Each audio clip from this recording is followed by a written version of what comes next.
ഒരു കണ്ണ് പൊട്ടിയൊലിച്ച് വിശന്നൊട്ടിയ വയറുമായി ഒരുവൻ തെരുവിൽ നിൽപ്പുണ്ടായിരുന്നു. ഞാൻ അടുത്ത് ചെല്ലുന്തോറും അത് പിറകോട്ട് പോവുകയായിരുന്നു. ഭക്ഷണം വെച്ച് നീട്ടിയിട്ടും അത് വാങ്ങാൻ കൂട്ടാക്കുന്നില്ല.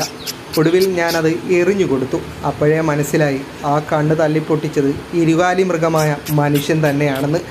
എന്നെ കണ്ടയുടനെ അവൻ്റെ കൂടെയുണ്ടായിരുന്ന കൂട്ടുകാരൻ അങ്ങ് ദൂരെ ഓടിപ്പോയിരുന്നു. പിന്നെ എൻ്റെ നടത്തം അവൻ്റെ കൂട്ടുകാരൻ്റെ പിന്നാലെയായിരുന്നു. ഭക്ഷണം എറിഞ്ഞു കൊടുത്തിട്ടും അത് ദൂരേക്ക് ഓടിപ്പോകുന്നതല്ലാതെ നിൽക്കുന്നുണ്ടായിരുന്നില്ല. ഒരുപക്ഷെ സ്വന്തം കൂട്ടുകാരൻ്റെ കണ്ണ് തല്ലിപ്പൊട്ടിക്കുന്നത് നേരിൽ കണ്ടിട്ടുണ്ടാവും ആ പാവം ജന്തു.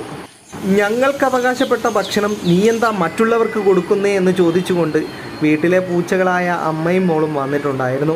അങ്ങനെ ഞാൻ ആ ദോശ വെച്ച് നീട്ടിയെങ്കിലും അവനതൊന്നും പറ്റില്ല. ഇറച്ചിയും മീനും തന്നെ വേണം. നിങ്ങൾക്കുള്ള ഭക്ഷണം പിന്നെ തരാമെന്ന് പൂച്ചകളെ പറഞ്ഞ് സമാധാനിപ്പിച്ച് ഞാൻ ആ പാവം ജന്തുവിന് പരമാവധി ദോശ കൊടുത്തു. അവൻ്റെ കൂട്ടുകാരനാണെങ്കിൽ അവൻ്റെ വരവും കാത്ത് അങ്ങ് ദൂരെ തന്നെ നിൽപ്പുണ്ടായിരുന്നു.